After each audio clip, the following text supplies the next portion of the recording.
from your fight against Dan. So I'm curious, what are the emotions leading up to this fight here inside Madison Square Garden? Well, the emotional control is a very important part for sure. You know, getting a big fight on a big stage. But, you know, it's just something that I've been looking for a long time. I'm just very happy, honestly, that to be here, to be part of this card. And, yeah, you know, it's history, you know, one of the best cards in the year.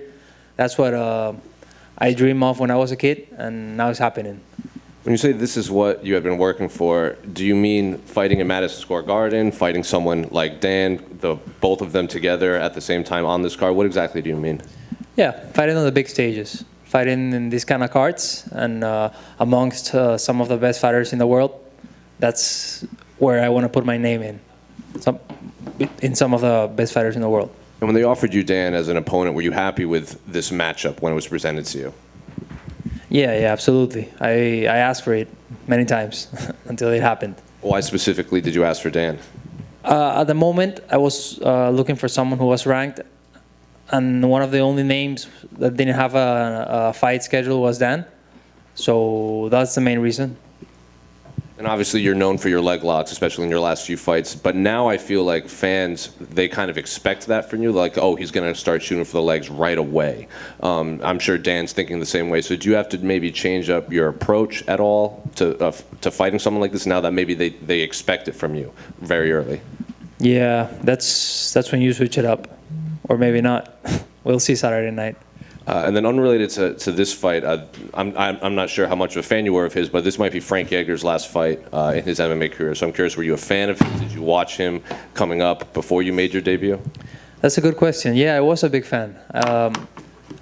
I still am. But, you know, when I remember when he had those almost Rocky-style fights against Gray Maynard, I was just starting to train or something back then, and I would watch those fights all the time. I would like go to YouTube and go to the highlights. Such good fights, so motivating. You know, shows so much heart, and yeah, you like learn from things like that. Watching that kind of fights, like I thought I could do something like that, you know. And I remember when I had my fight in Chile a couple of years back, people were like calling me the same, like Rocky fight, and I was like, damn. I remember I used to see Frankie and think of me like that. Claudio, in the back. This is one of the most loaded cards in UFC history. It's probably the biggest one of the year. You're right now scheduled to open up the pay-per-view. What do you think that means? Like, you know, what the UFC thinks of you? Yeah, I thought about this before. If they're giving me this chance, they're liking what I'm doing. They're liking.